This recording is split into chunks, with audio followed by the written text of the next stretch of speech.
ஏன்னா சந்திரபாபு நாயுடுக்கு எப்பவுமே கடவுள்னா பக்தி இல்லை, பயம் இல்லை. இங்கே பார்த்தீங்கன்னா உங்களுக்கே தெரியும், எப்பவுமே எந்த பூஜை பண்ணாலும் ஷூஸ் போட்டுட்டு தான் பண்ணுவார்.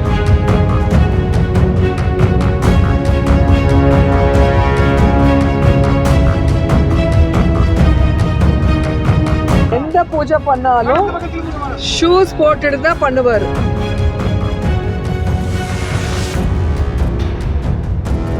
இன்னைக்கு சாமி மேலே நம்பிக்கை போற அளவுக்கு சந்திரபாபு நாயுடு பண்றாருன்னா, அந்த மாதிரி டட்டி பாலிடிக்ஸ் பண்ற பொலிட்டீஷியனை இது வரைக்கும் யாரும் பார்த்திருக்க முடியாது. உன்னோட டைரக்ஷன்ல ஹீரோ பவன் கல்யாண் முன்னுக்கு வந்திருக்காரு. ஏன்னா சந்திரபாபு நாயுடுக்கு எப்பவுமே கடவுள்னா பக்தி இல்லை, பயம் இல்லை. இங்க பார்த்தீங்கன்னா உங்களுக்கே தெரியும், எப்பவுமே எந்த பூஜை பண்ணாலும் ஷூஸ் போட்டுட்டு தான் பண்ணுவார்.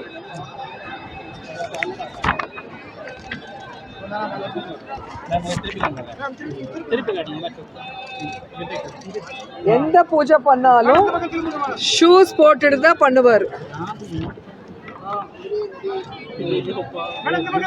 நீங்க எந்த போட்டோ வேணாலும் பாருங்க, எந்த போட்டோ பார்த்தாலும் ஷூஸ். அவங்களுக்கு கடவுள்னா பக்தி இல்லை, பயம் இல்லை.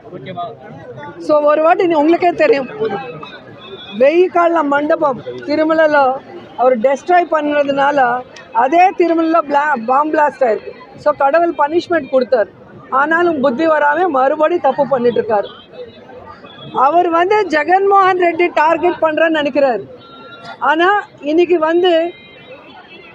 ஆந்திராவில் மட்டும் இல்லை, இந்தியாவில் மட்டும் இல்லை, உலகம் முழுக்க வெங்கடேஸ்வர சுவாமியை பூஜை பண்ணுறவங்க, பக்தியோட அந்த லட்டுவை பிரசாதத்தை தம்ம அதிருஷ்டமாக நினச்சி சாப்பிட்றவங்கள ஒரு கன்ஃபியூஷனில் போட்டுட்டு இன்றைக்கி சாமி மேலே நம்பிக்கை போகிற அளவுக்கு சந்திரபாபு நாயுடு பண்ணுறாருன்னா, அந்த மாதிரி டட்டி பாலிடிக்ஸ் பண்ணுற பொலிட்டீஷியனை இது வரைக்கும் யாரும் பார்த்துருக்க முடியாது. இன்றைக்கி மறுபடியும் நான் கிளியராக சொல்கிறேன், அவங்க சொல்கிற ஒவ்வொன்றுமே பொய்யாக பேசுகிறாங்க. இன்றைக்கி அவரோட டைரக்ஷனில் பவன் கல்யாண் சொல்கிறாங்க, ஏன் நந்தினி நெய் யூஸ் பண்ணல, ஏன் கம்மி ரேட்டுக்கு நெய் யூஸ் பண்ணுறீங்கன்னு சொன்னீங்க. ஸோ நான் அதுக்கு தான் எல்லாமே கொண்டு வந்தேன். 2014 அக்டோபர்லேருந்து அவங்க ஆட்சிக்கு வந்தாங்க, 2014 to 19. அப்போ அந்த நந்தினி நெய் ஃபஸ்ட் டைம் 306க்கு வாங்கியிருக்காங்க. அதுக்கப்புறம் ஏன் கொடுக்கல 2015ல் வேறு ஆளுக்கு கம்மி ரேட்டுக்கு விற்றுருக்காங்க.